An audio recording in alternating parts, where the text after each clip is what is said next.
10, 9, 8, 7, 6, 5, 4, 3, 2,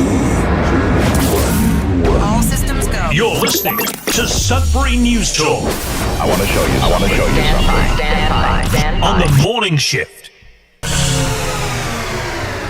Anything Could happen. Sudbury News Talk on the morning shift.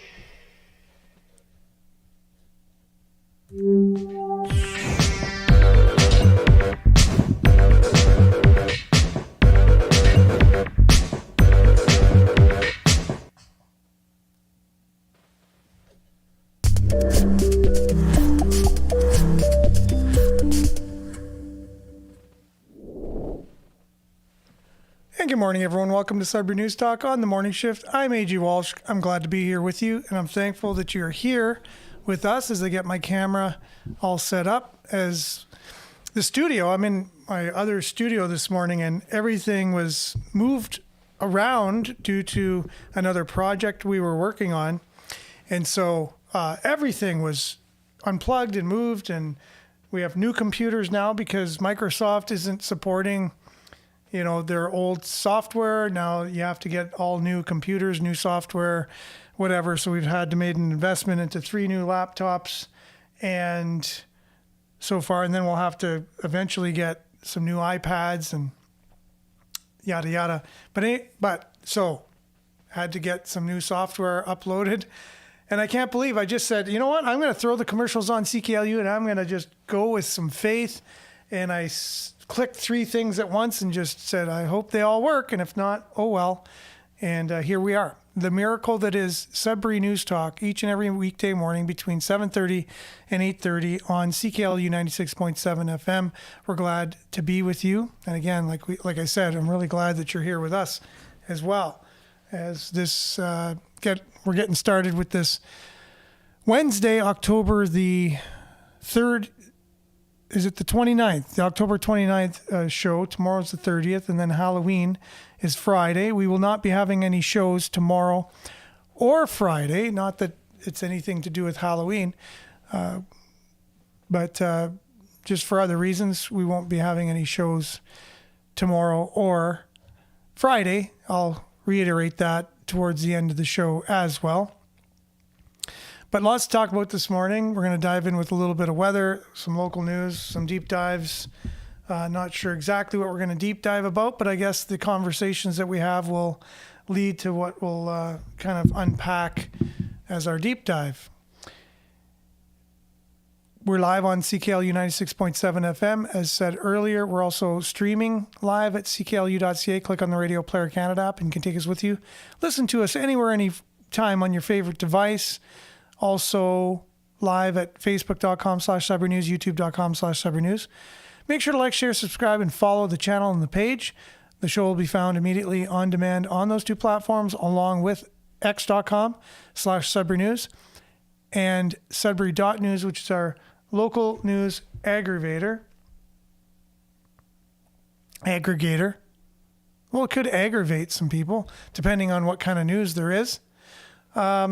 But the aggregator part just means it automatically takes the news from our local news websites. So CBC, CTV, Sudbury Star, Sudbury.com, and all the local news comes right on one page. It's a service we have not only to the local news organizations that we have here in our city, but also to you in response to our federal government's policies that prohibit Facebook from sharing any kind of news and any news outlets from having a Facebook page even.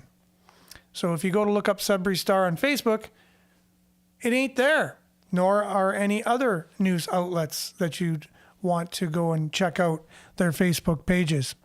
So we have Sudbury.news, and the show will be found on demand there as well. So make sure to comment. We'll do our best to get your comments up on the screen. You can comment on YouTube and Facebook. And so let's dive in with a little bit of weather. We'll get things kicked off and back with some really cool stuff when we return right after this. Stay tuned. It's going to be a great show, I promise, or your money back.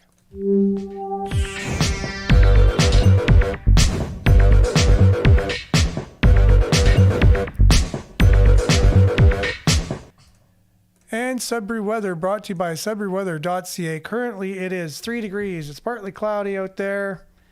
But today, it will be a mix of sun and cloud. Clearing near noon. High of 9.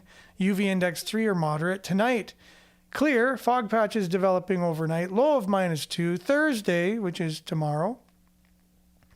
Mainly sunny. Fog patches dissipating in the morning. Wind up to 15 kilometers per hour. High of 8.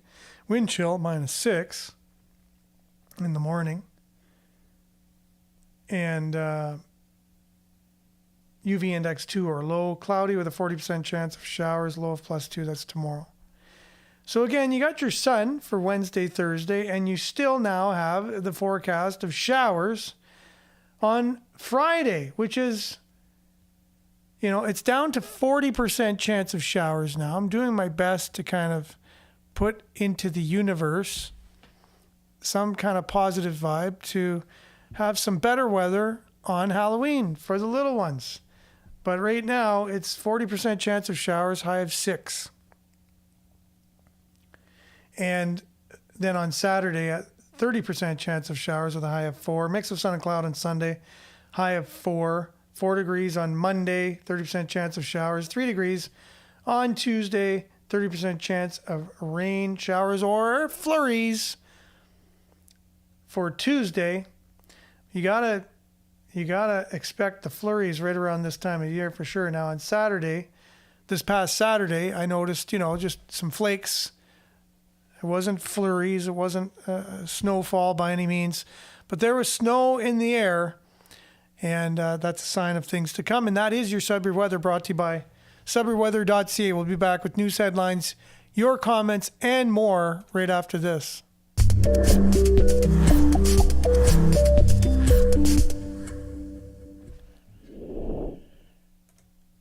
Okay, welcome back, y'all. And joining us this morning on Facebook, we have Vin. Good morning to you, Vin. Good morning, Judy. Also on Facebook, Monique on Facebook. Good morning, Sudbury. Smiley emoji. And David, which you haven't heard from for a while. Glad to see you on. I hope you're healthy these days. And I hope you take care and stay safe as well. I was going to drop by because your place, because back in the day, my delivery service had a contract to deliver the Sudbury Star to all the downtown businesses and residences. And we also had the contract to deliver Sudbury Stars to any of the carriers who didn't get their bundles or subscribers who missed their papers. I would have a pager, later a BlackBerry. That's how old it is, BlackBerry. Who has BlackBerries anymore? But anyways, I had a BlackBerry, and Sudbury Star would page me or text me and say, give me an address and a name of somebody who missed their paper, and we would go and deliver that. It was great. I loved it. But David, you were one of the subscribers that I would deliver to. Look forward to just a little quick chat. And we'd usually chat about something going on in the news really quickly at your doorstep. I don't know if you remember that or not. And but I noticed some activity at your house. It looked like some people were moving stuff out. So I hope you're doing well wherever you are right now. And just know that. And yeah. So I just wanted to put that out there and hope that you're doing well these days. And Vin says Jamaica seems to be falling victim to the WEF agenda. So I think what you're meaning by that is, it seems like whether or not, no pun intended, the weather was manipulated by some, chance or not. A lot of evidence points to the weather is manipulated for certain areas, like in Hawaii, other destinations, even in California. Was it Acapulco? Some other places in the world, and I know a lot of you guys could rhyme these places off like snap, snap, snap, but I'm not able to do that. But there's a lot of vacation spots, like prime real estate in the world that was just decimated recently in the last few years. Just almost like it was a bullseye target on these places. And this time it was Montego Bay, right? The hurricane goes right through Montego Bay. And now you got to rebuild because it's decimated. And then you have all these wealthy industrialists, these oligarchs, even higher than that tier, going in and rebuilding the cities, making them into what's known as 15-minute cities. The model is everything within a distance of 15 minutes, so that way you don't have to really leave the area, and you can get everything you want, but everything is surveyed. It's basically like Truman Show for everyone who lives there. And I know you might say, that sounds really strange. Why would people do this? I don't know. Ask them. But it looks like that's what's going on with these particular areas of the world. And now Vin is saying that's probably what's going on in Jamaica as well, which I think that's a good point, Vin. Thanks for pointing that out. Never even occurred to me until you just pointed that out again. It's just, we're living in a strange world where we have to conceive of strange things that are true. And yeah, and it's not going to slow down anytime soon. Hazel, good morning to you. Prayer emoji, much needed, much appreciated. Just a coincidence, they announced 30 days ago their intent to make it a sustainable 15-minute city. See, I didn't even see your comment that was coming in right after that. So yeah, that's exactly, I didn't know they made an announcement that they wanted to make it a 15-minute city, I guess. Okay, we're announcing a 15-minute city, so we need some kind of natural weather occurrence to take place to destroy the city, because we don't want to pay to destroy a city and it doesn't look good. Why would we go in and destroy a city with machines and stuff when we can just get some weather to do it for us, whether it be fire, whether it be a hurricane, you name it, it can be destroyed, whatever means, right? So Northern Hillbilly, good morning to you. What the heck is going on here? I don't know. I'm just trying to find that out. And good morning, Maurice. I hope you're doing well. And David, yes, thanks for letting me know that you moved, because I kind of figured that. And Walford, if it's the same one, my dad was there, and I loved the people at Walford. And the food was great. He had a really great experience there, so I hope you have the same. And I'm glad that you're on. So I hope you're able to join us a little more regularly like before, because I kind of missed you on the show. Not I kind of missed you, I did miss you. And Vin, weather manipulations, you just got to Google Satan UK. They actually use that acronym. Okay, well, nothing surprises me anymore. Google Satan UK with a space in between Satan and UK. They actually use the acronym. I cannot believe it. And Phil, good morning to you. Good morning, Sudbury. Thanks for being on. And Northern Hillbilly says, I wonder if Jamaica has a problem with, some issues that are going on in the world. And so I know you're using like tongue-in-cheek things and whatever. I just want to keep it, I just want to keep the show. I'm just translating your comment a bit, but I put it up on the screen for those reading. And so we have to, people can read comments. I guess on the radio you're at a bit of a disadvantage, but anyways. So yes, there are certain people that if they don't go along with the WEF agenda, they don't care. They'll just come in and wipe your place out. And remember, there's a few places in Canada too. Canada's not immune to this stuff, right? Just recently, last year, was it? I remember Fort McMurray. Fort McMurray, I think that was a while ago. And now I'm beginning to think, okay, was that natural or was that more unnatural, what happened there with the fire, right? And then you had whatever it was, it's not coming to mind again. It was Banff. Did I get that wrong? That just recently burnt to the ground. And, you know, these are usually hot spots. I know Fort McMurray's not a hot spot for vacationing. It is for the economy of Alberta, but it's usually vacation hotspot. Jasper, thank you. Jasper, how could I forget that? But it's my grandson's name. So from now on, that connection is made. And thanks, Phil. Thanks, Vin, for that. Dive in for a little bit of local news headlines coming from our local news aggregator, which is Sudbury.news. Memorial Park revitalization work begins. Now that headline caught my eye for obvious reasons.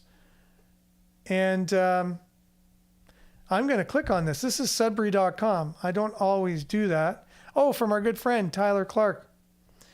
And municipal work to begin to revitalize Memorial Park, downtown Sudbury, began on Monday with crews fencing off the park's north end and mobilizing equipment on site.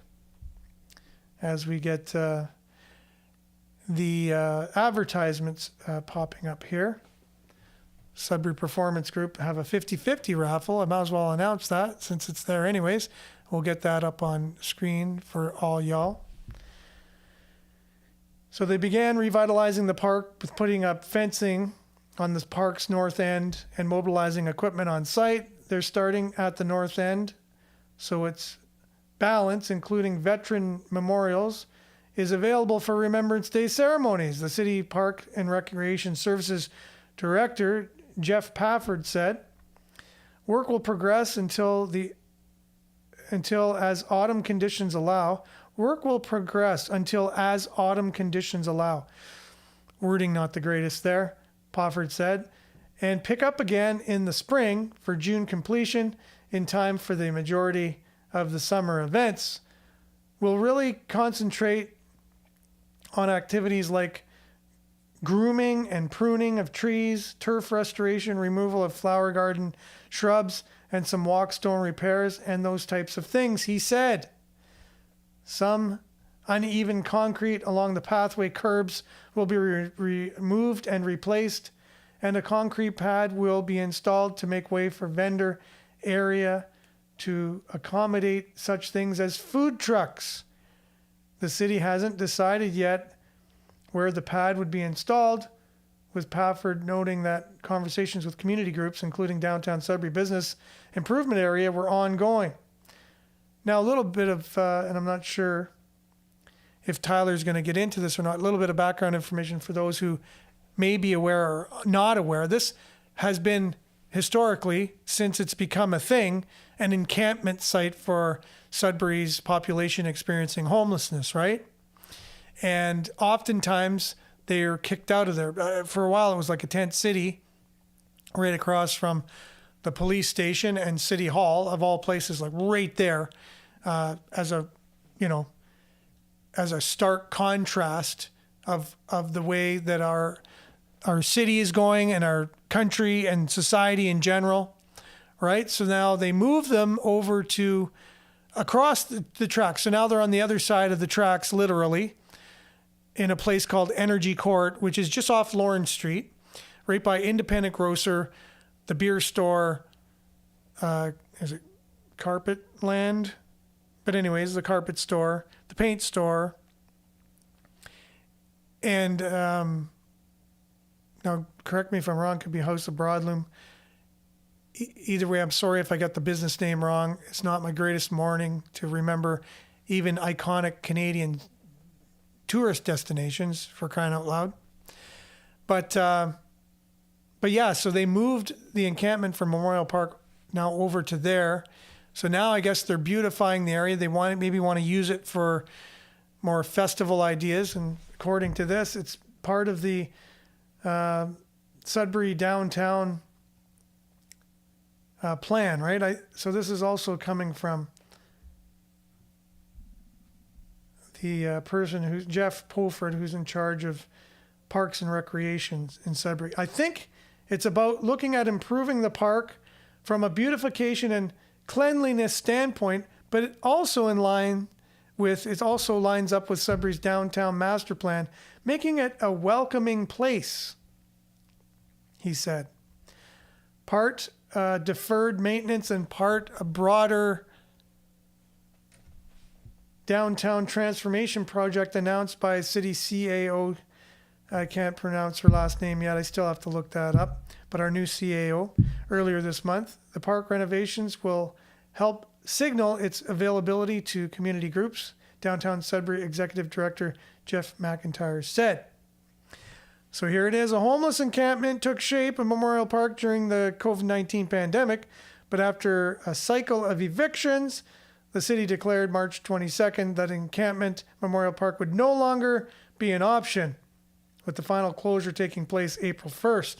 So earlier this month, Council furthered the direction with a pledge to shut down encampments throughout the municipality and encourage the city's homeless community to set up an energy court located behind Chris's Your Independent Grocery downtown. When it comes to shifting the park's reputation away from the image of an encampment, McIntyre said the planned revitalization is a big start. Okay, so they're trying to change the optics of this as being a homeless encampment and maybe somewhere where people could feel safe going there and taking part in various events downtown.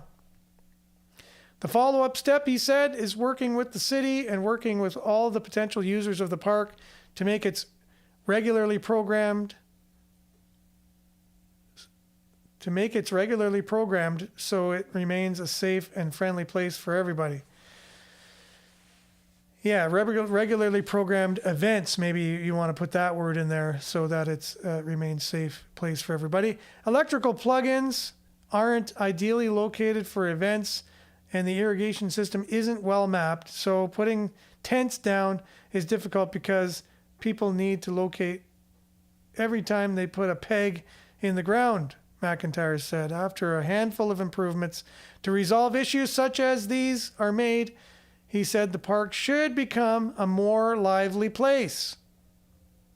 He also goes on to say, we've got lots of organizations downtown that used to get a lot of use out of this park, and we want to use it again. So Ward Councillor Fern Cormier echoed this optimism, noting that this work is a bit overdue, but better late than never. So goes on to say, if you think of all the community groups that utilize downtown and all the events downtown Sudbury assists in putting on in the downtown, Memorial Park has been underutilized for a number of years, he said. It's a great venue, and it's certainly central to our core. It's a very programmable space if done correctly, and that's what I'm looking forward to. So Pafford said he doesn't have a dollar amount associated with the Memorial Park revitalization project, as the costs associated have been incorporated into the city's existing park budget. Meanwhile, city staff are currently working on putting together a final draft of the updated downtown master plan, which is anticipated to be presented to City Council by the end of the year. The end of 2025, right? And Vin is saying that that's a shame. Out of sight, out of mind, right?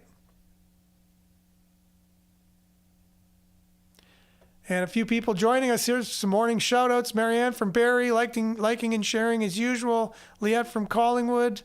On. Good morning to you guys. Brian, good morning to you.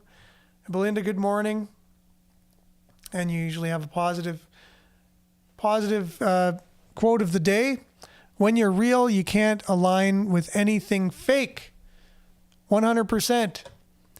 Fake is the new real, right? That's what's happening soon. Well, it's already there. So you got to know it's real first, so that way you're not taken in by the fake. So get real, everyone. And you're going to want to stay real. Thanks, Belinda. They must like the bottomless pockets trying to whitewash the real tragedy that is happening on our street. We need to take care of the homeless. Winter is here. That's Belinda. And Trevor, thanks. Sword, shield, Canada, and coffee emoji. Yeah. So stand up for what's right, but at the same time, kick back and relax and enjoy some things as well. That's what your emojis say to me. And good morning, Miles.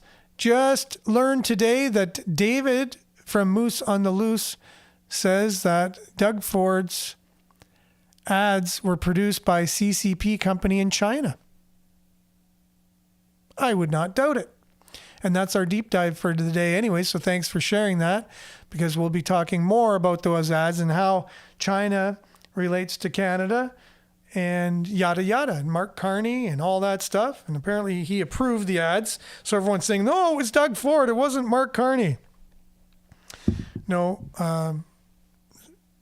Doug Ford came out and said Mark Carney approved them.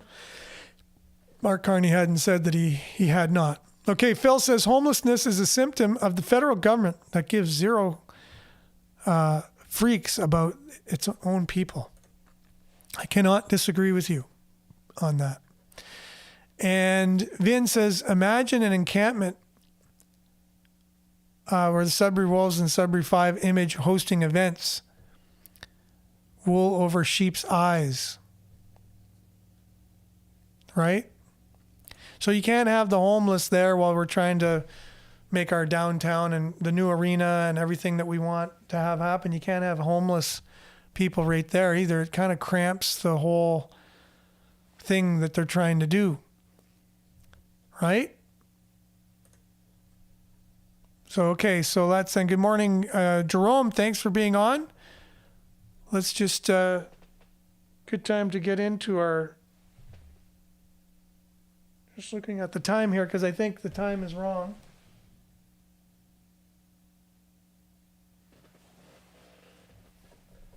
Did the clocks go back last night? Is that what happened? Did the clocks go back last night? Usually they go back on a Sunday. And how did I miss that? Because all my clocks are saying 7:45. So I don't know how that's possible. But if anyone wants to let me know if I'm going crazy or not. And good morning to you, Roger. Thanks for being on. Doug Ford needs to get off the cheeseburgers. That's Phil. No, it's 7:45. Wow, isn't that incredible? Cool. No, they didn't go back. Well, why am I so early this morning? That's so cool. How did I get on so early? I can't believe it. That's even more of a miracle. So many miracles happening this morning. I was so involved with getting all these devices up and running. I thought for sure we were later than we were. But that's good news. We got more time. And more time for some local headlines here.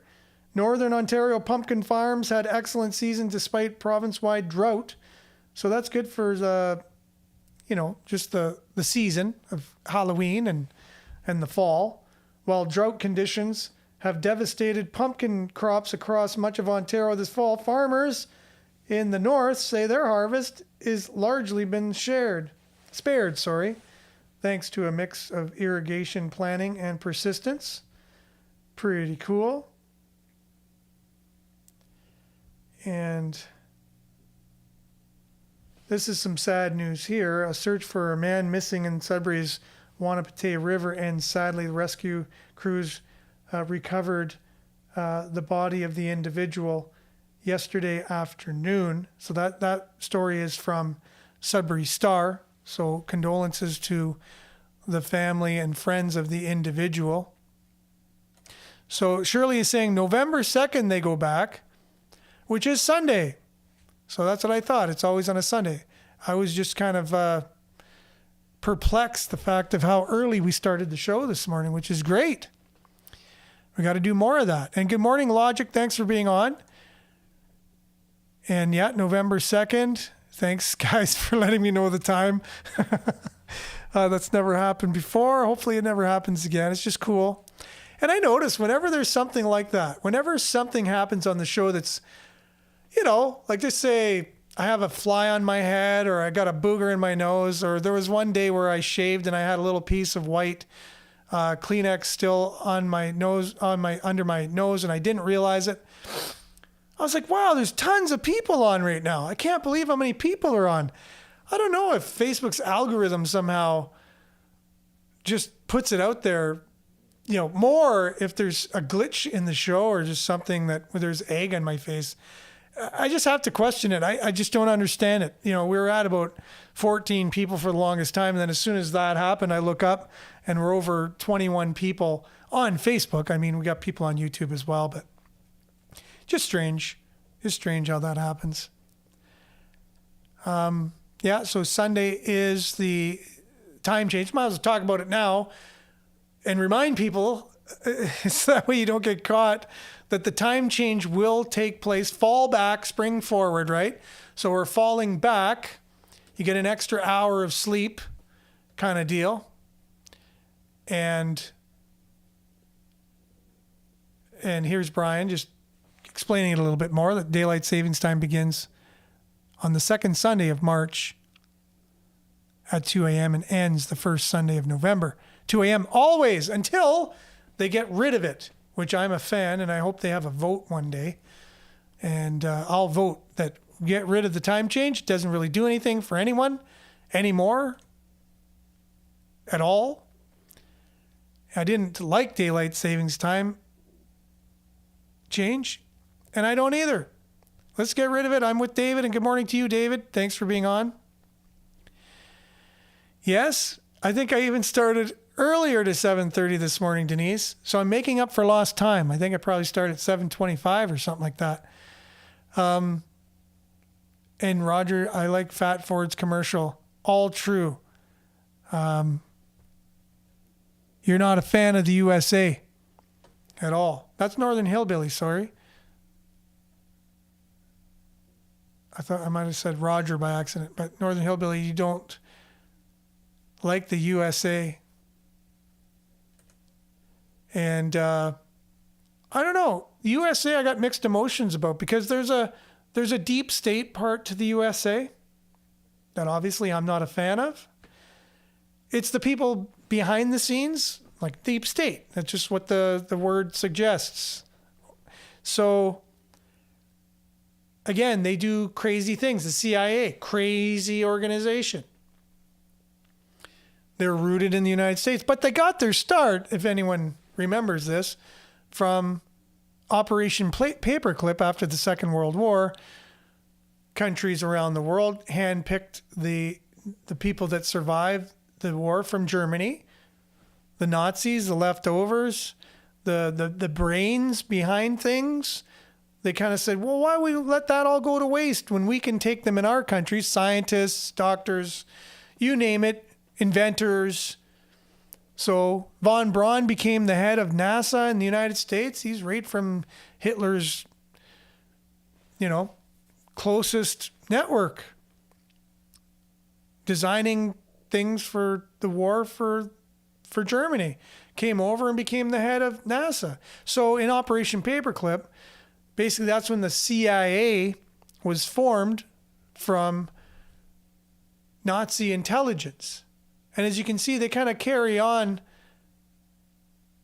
everything today, or in recent times, when they have secret CIA.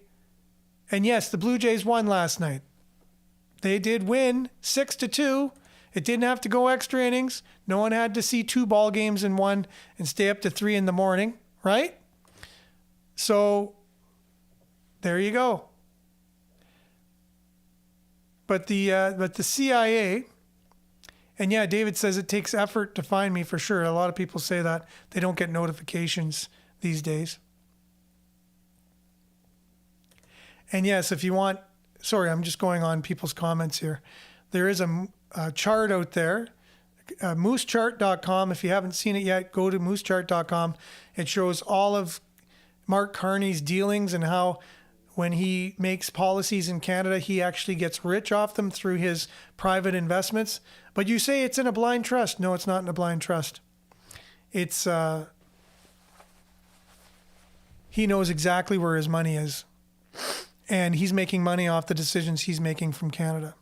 But yeah, just to finish my thought on the CIA, where it got its start was Operation Paperclip. They took agents from Germany and brought them over to the US. Russia got a bunch of scientists and secret agents as well, and they just assimilated them into our societies. That's where the CIA got their start. And they do Nazi-type things now all around the world to countries. They get in the way of elections. They manipulate elections all over the world. They do all kinds of dark things. With an American flag, under the American flag, so the people think, oh, that's America. Well, it's a side of it. It's the deep state. It's the dark side of it. However, the original beginnings of the United States and the Constitution, the Bill of Rights, everything that's built on, that's the reason why the United States became so prosperous, was because of the principles it was built on. Now, it's been under attack ever since it's been founded by evil entity. I'll have to say that the Constitution and Bill of Rights is totally, you could say inspired by God. It was inspired by good. You can even interchange those two words, God or good. It came from good. The fact that everybody's equal, the fact that everyone has a shot, there's, separation of church and state, all kinds of stuff. You're born as an individual with individual rights. Nobody's higher than another. Government has less powers than the individual. It's the group the masses together have the power. We, the people, right? That I agree with. The dark side of the United States, not so much. So I digressed a little bit there, but just through the comments that were here. So I just want to switch gears, I guess, a bit into our deep dive because we have so much time this morning. It's great. Got to do this more often. So do we want to start with Canada and then kind of move our way out of that? The budget, November 4th, right? A lot of talk about the budget. But Canada, Carney, the Liberals, they're tabling this budget as if it's an investment in Canada. And they've done something they've never done before in our budget, and they're separating the budget into two categories, right?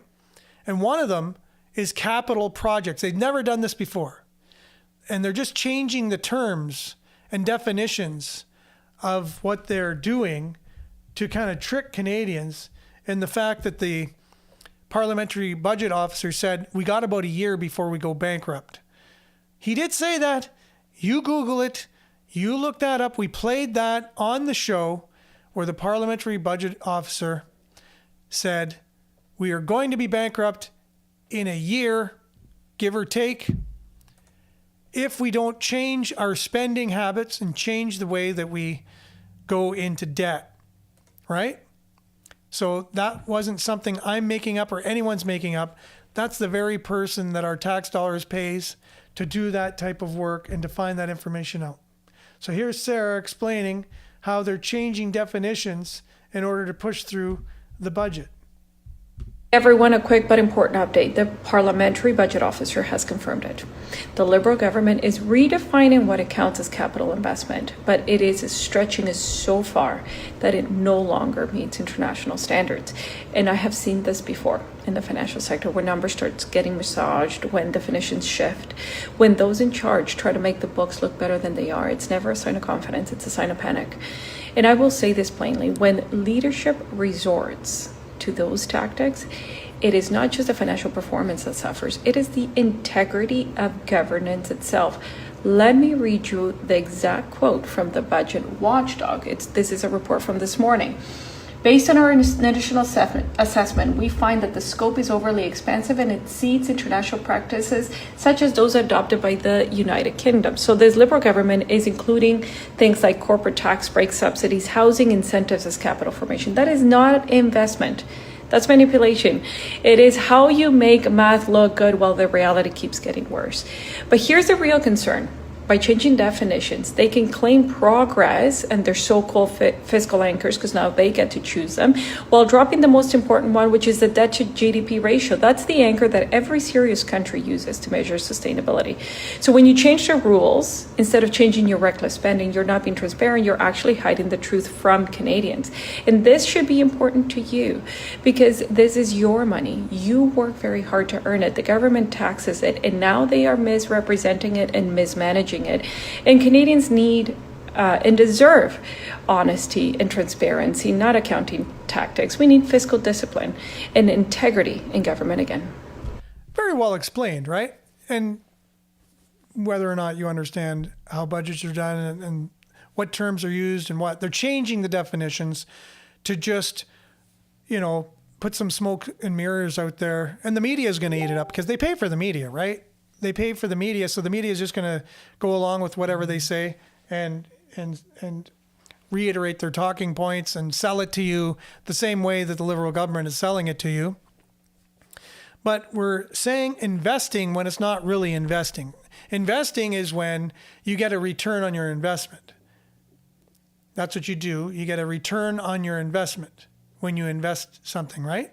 Invest in the stock market. Okay, well, you invested $1,000. After 3 years, you hope to get, turn that $1,000, maybe make $300 off of it or whatever, a certain percentage back. But these are just projects that are just money pits. And we've seen it even with Stellantis, right? What was it? How much money was given to Stellantis? And they just hightailed it off to the United States. That's your tax money. Was it $15 billion with a B? Given to a company. Just given.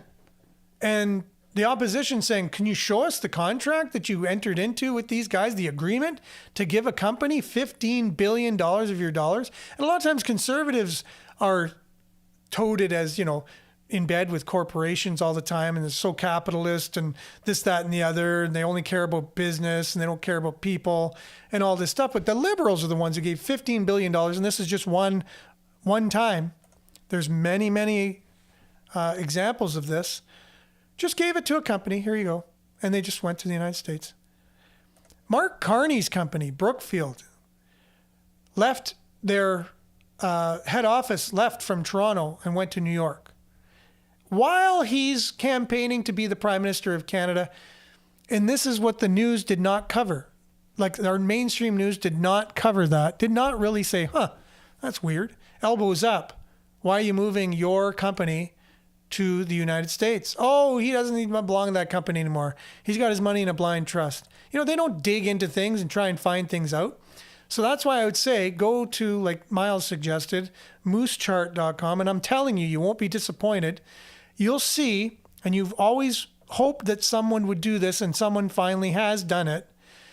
They take every single thing Mark Carney has invested in, every relationship he has with every CEO and every company, every kind of initiative he's been involved in, started or been involved in, and he links everything together with not only facts, but videos that explain it. If you have any questions whatsoever, if you think Mark Carney is the best guy you've ever seen in your life, the most honest banking guy who's going to save Canada, he's the greatest thing, like CBC or CTV or any of the local, so not local, but Canadian news outlets will say that are paid by him to say these things, check that chart out. I dare you.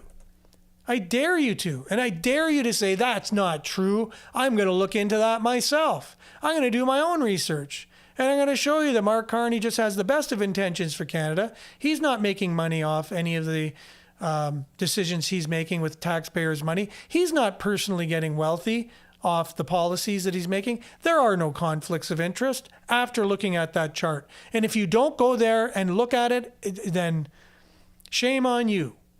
Shame on you. It's there, and it's not even in black and white. It's in full color. It's in full color for you to see. Moosechart.com. The reason why it's called Moose Chart, which I think it's cool, Canadian, right? Canadianchart.com. But Moose on the Loose is the guy, David, who made this chart, and he makes it accessible to everybody to check it out. And this is where doing your own research, but this isn't your own research. This is somebody who's spoon feeding it to you. You have no excuse. If you're a Mark Carney fan, you got your elbows up, you drive with your elbows, because your elbows are up, you're driving with your elbows. If you don't look at that chart and you just refuse to hear anything negative about your guy, your captain of your team, then shame on you. Shame on you for not really knowing who is running your country, right? Wake up. Wake up. If you can't wake up to all the other things that are going on that we talk about all the time on the show, at least wake up to that. That's spoon-fed like you wouldn't believe. You're doing your own research at the same time it's being spoon-fed to you. It's all in one page. It's all in one page. You just have to look around and go, okay. And then he also documents every campaign promise that Carney's made on there, which I thought someone needs to do for every politician everywhere all the time. Every campaign promise they made. And then, did they follow through? Are they a man of their word? So on Moose Chart, he shows that. So you see Mark Carney at a glance, and you can just keep going into the rabbit hole from the information that he's provided. The guy, he's done something that's so incredible that needs to be done for every politician. This should have been done, and hey, do it for Donald Trump too. Why not? Everyone has emotions about these guys, but you don't got facts. You don't have facts. You just have your emotions. You have what mainstream media is telling you about these people. And good morning, Andrew. Thanks for being on. Remember the let's show us your taxes thing from the United States? Show us your tax return. How about we see Mark Carney's tax return? How come no one's asking for that? He's the greatest tax evader known in history. He takes Brookfield, which is, had its headquarters in Toronto, which is great for Canada, I guess, takes all their dealings and puts them in the Cayman Islands and other countries so that they don't have to pay taxes. He's a tax evader. And now he's the head of collecting taxes from you and using your tax dollars for things you would never approve of or put your money towards. But he's using your tax dollars while he's not even paying any taxes. So let's see those. Right? So an example of that, Mario here talking about where your tax dollars are going. Mark Carney just came back from a big visit to Asia, right? And announcing all these big investments, let's call them investments, giving your tax dollars away for these. These are the things he's investing in, quote unquote. Mario, take it away. Fully convinced the government hates our guts. Watch this. With everything that's going on, with the trade wars, with Donald Trump, with the potential thousands, hundreds of thousands of jobs that might be lost, what do they decide to do? This is only just a day or two ago. They decided to fund Bangladesh to the tune of nearly $300 million, $272 million to be exact. And let's take a look at some of these projects. Integrated Climate Adaptation Solutions for the Hindu Kush Himalaya region, funding $15 million. Advancing decent work in Bangladesh. What? Canadians can't even get a job. What are you talking about decent work in Bangladesh? How is this mission critical to our country with everything that's going on today? Let me put it to you this way. Food banks are at a record high funded by our after-tax dollars because of the failings of our government. And what do? They want to top up their government funding into this Asian bank for $127 million. I can't even read this stuff. Gender responsive and inclusive education and training funding, $12 million. What are we talking about? How is this in Canadian interest right now? We cannot afford this. We are bankrupt. See, this is literally the problem with the Liberal Party of Canada. They have no problem spending the money that we do not have. Every dollar that gets spent needs to be repaid by you. Well said, Mario. Thank you very much for that. So investing in all these things, did you hear the topics that they're investing in?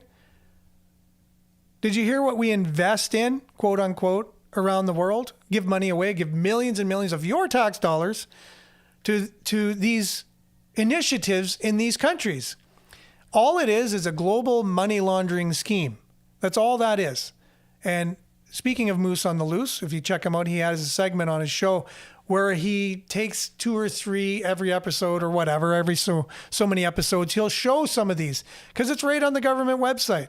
They actually have to come out and say, yeah, we gave $15 billion to some, gender affirming organization in some country you never even heard of. Well, who are running these programs? Who's the head of this program? It turns out to be a buddy of someone in the government. Oh, what are they charging as fees to broker these deals with the Canadian government? So it's all money laundering, people paying off people with your tax dollars, saying it's going towards these. And maybe it is, some of it is going towards some of these initiatives, but I guarantee you not every dollar is. And if you look at how it's done, you'll see it's a global money laundering scheme. It's we got a group of robbers in charge of the world, basically, and whether they're presidents or kings or queens, you name it, at that level, and they're just robbing and pillaging the everyday citizen is what it really comes down to. That's what they're doing. They're robbing us, and they're going to rob us to the point of bankruptcy, and then they're going to say, well, no one's got any money anymore. This is the way things are going to be done. We're going to provide your food. We're going to provide your electricity. You're just going to be on a universal income. You can't afford to live on your own. It's your own doing. Mankind can't, they're not smart enough to live in a way. They need to be ruled and told what to do and given the things they need to live by the elite class of the world. And you'll be tracked. You'll have a number associated to your name. Everything will be social credit score. If you don't do what they say, they'll just shut you off. That's the future they're looking forward to. But right now, they're just robbing and pillaging us to the point where they rob and pillage us to get to their end game. And that's total control of the world. That's what the whole idea is. And we see some countries being the model of that. And one of them, the model for that, is China, right? And Blender, these guys, I can't get enough of them. They put it in a way that nobody can. They're just so articulate and explain situations. And they're explaining this, the way Mark Carney is now siding with China. And that was the plan all along, to make the U.S. look bad. However bad you hate the United States, however much you hate Donald Trump, you're Canadian through and through. You got your elbows up. You wear red and white all the time. You hate the United States. Just the idea of the United States you hate. Well, you haven't seen anything until you've seen China. Now, they're far away. They're far away. Now, I'm not talking about the people of China. People of China are some of the nicest people I've ever met in my life. Some of the greatest people come from China. I'm talking about the government of China, right? Two different things. It's like somebody saying you're a certain way because of the way Justin Trudeau is or Mark Carney is, saying that you must be similar to them, right? It's total night and day. Chinese people are not what the Chinese government are doing and represent and all that stuff. So, Blender, take it away. Recent developments confirm that Prime Minister Mark Carney deliberately strained relations with the United States to create political and economic cover so that he could establish deeper ties with China. According to Doug Ford, Mark Carney greenlit the anti-tariff ads in America, intentionally provoking U.S. President Donald Trump, which triggered retaliatory tariffs, the collapse of trade talks, and a sudden opening for a reset with China. At a press conference, Ford disclosed that both Carney and his chief of staff had reviewed the ads in advance. Not at all. He saw the ad before I put it out, so did his chief of staff. They both saw it, and we moved forward on it. Ford then claimed victory for the campaign. But again, we achieved our goal. As we say, mission accomplished. It was done. So this was far from being a rogue provincial effort. The federal approval indicates coordination at the highest level to stir tensions and derail negotiations. Within days, Trump announced a 10% tariff increase on Canadian imports and canceled scheduled trade talks indefinitely. Aboard Air Force One, Trump made his stance crystal clear. Really, I don't think there's much they can do. I just assume leave it the way it is. Will you meet with if you leave it the way it is, it's very good for us. Will you meet with Prime Minister Carney during this trip? I don't have any intention of it, no. In response, Carney indicated that Canada was seeing very much traction with other partners, signaling that a pivot was already underway. So now, with U.S. relations in shambles, Carney turns east. He is set to meet with Chinese President Xi Jinping at the upcoming APEC summit, the first meeting since diplomatic ties soured in 2018 over Huawei and the detention of 2 Canadians.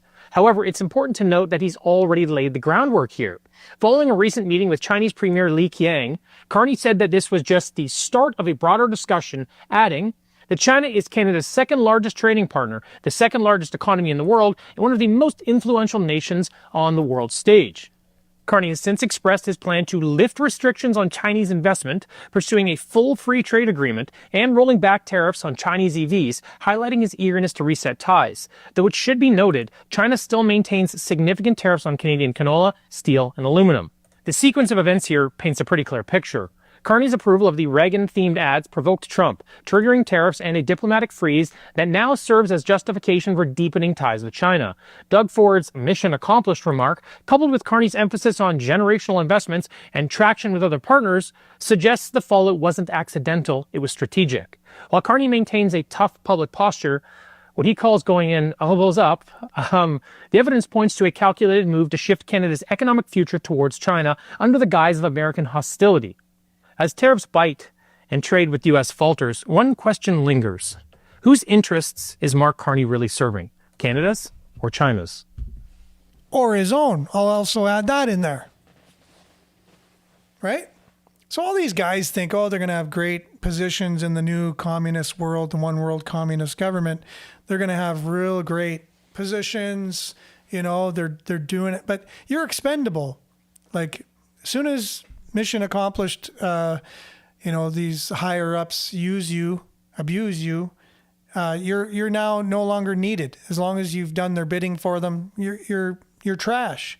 And they don't realize that, and yeah, Mark Carney's so deep into this stuff. He's part of it. He's one of them. Like, it was bad enough Justin Trudeau, doing his stuff, trying to, be the face. It was Mark Carney behind the scenes telling him what to do, but then he had to go out and try and sell it, and he just was a bumbling whatever, right? And his ratings in the polls lower than they've ever been. Liberal Party, the darling party of Canada, even Liberals were going to take a chance on Pierre Poilievre, saying, well, anything's better than this. And then all of a sudden, Mark Carney comes out as some kind of savior of whatever. But he's one of them. He was the guy who's like, Trudeau, get out of the way. I'm going to do it myself, is what happened. And he's a globalist. He's a globalist banker with globalist interests.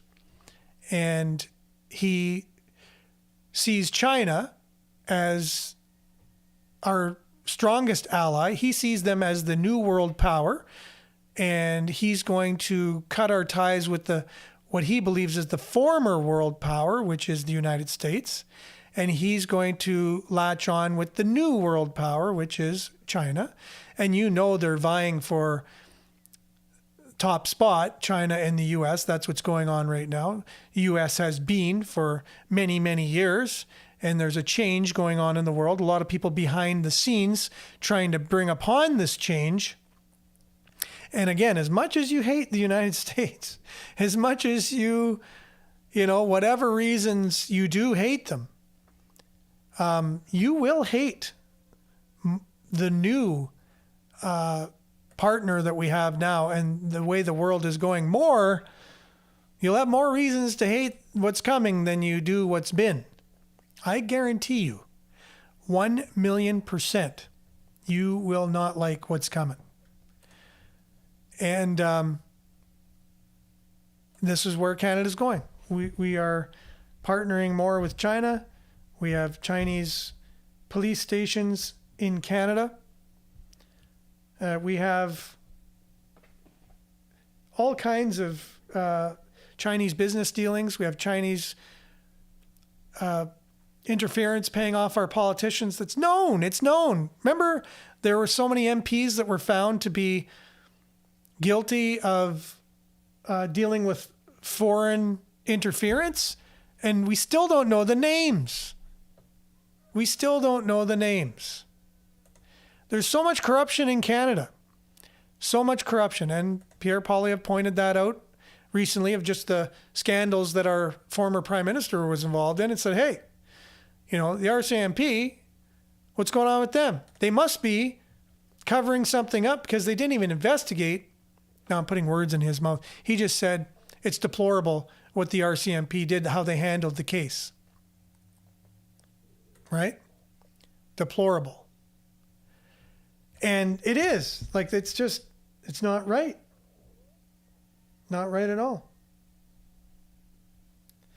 Okay, so I'm just looking through. I wanted to, now that we have time, I got some stuff, we could have played on the show in days past. I'm just looking to see if I have anything that.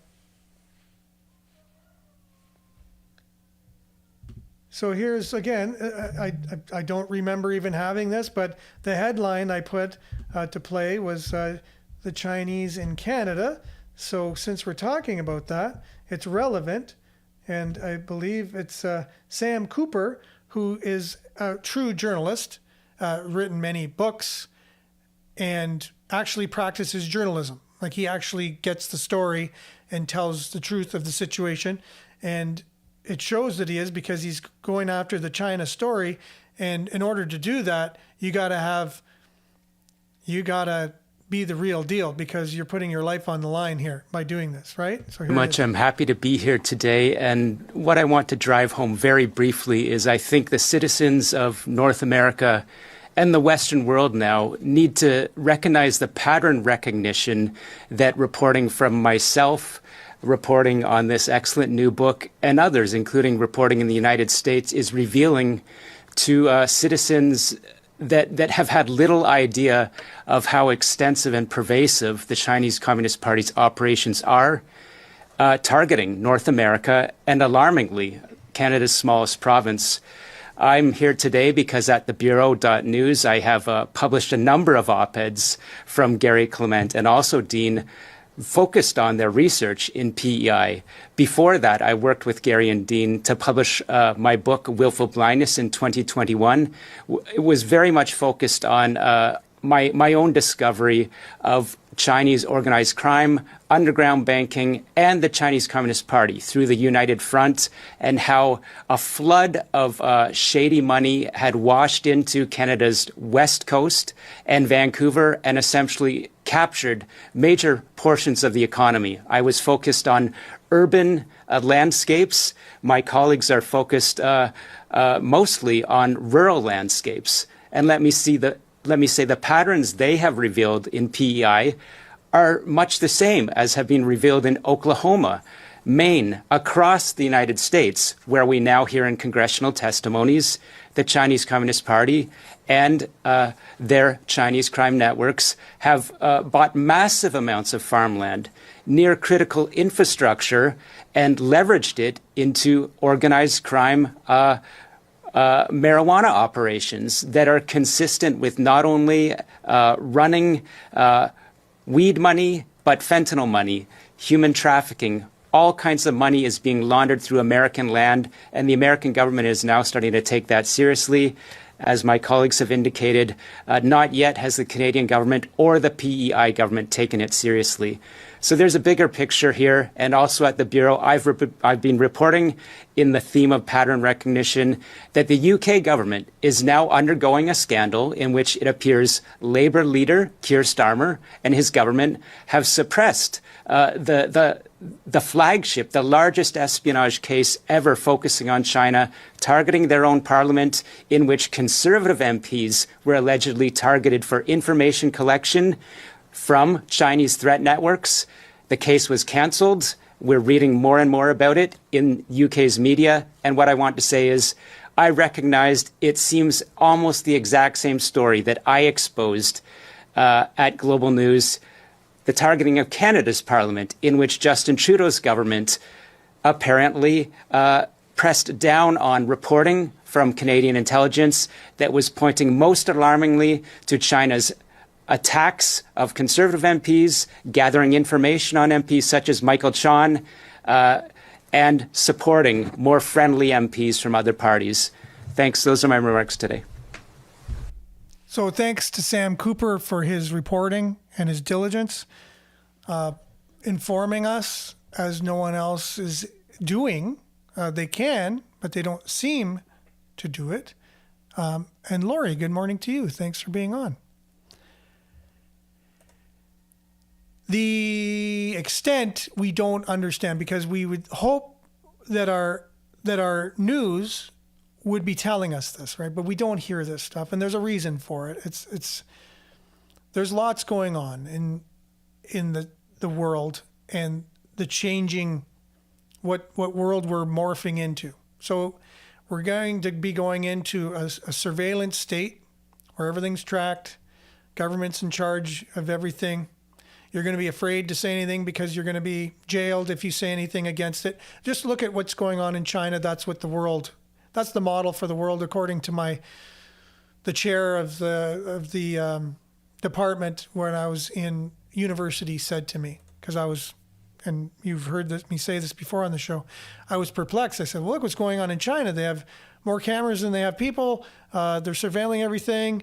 It's pretty crazy stuff, because we're talking about surveillance states and this in communications. And she said, well, yeah, China's the model. And I said, well, China's the model? She said, yeah. Like that, she agreed with it too. She thought, yeah, that's the way it should be. And then the more I knew already, but looked into it more about the Marxist ideology that prevails in academia, in our learning institutions, that's the ideology, the flavor of the century. They should have statues of Karl Marx in front of every university across North America. And that's by design, by the way. That's by design. That's to teach our young people something that is not true, that's going to degrade our society and make it easier to take over at some point, and that's what's happening now, and bring us into this new model, if you will, or the model, which is China. And if you haven't seen what's going on over there, just do a little bit of Googling, say, what would it be like to live in China? And that's the way it's going to be in Canada. That's the way Mark Carney wants it to be. That's who he's cozying up to right now as our leader. As our leader, he's making decisions. He's making business decisions. He's making contracts, and he's going to go there very shortly and make agreements with them on your behalf that's going to link our two countries together stronger, and as we push more away from the U.S. as being our number one kind of partnered country. That's all the time we got for the show today. I got to head off a little bit early. Going to try to spend a little bit of time with my grandson, take him to school. And just again, I started the show by reminding everyone, we will not be on tomorrow or Friday. And so we'll be back Monday, God willing, on the same platforms at the same times. Yeah, maybe I'll even be as early as I was this morning. Thanks for being with us, everyone. We really appreciate you. So have a great rest of your week. Have a happy Halloween. Have a great weekend. And I'll see you on the flip side. Stay tuned now for Earshot Daily on CKLU 96.7 FM. Remember to stay aware Like, share, take care. Ciao for now, and God bless.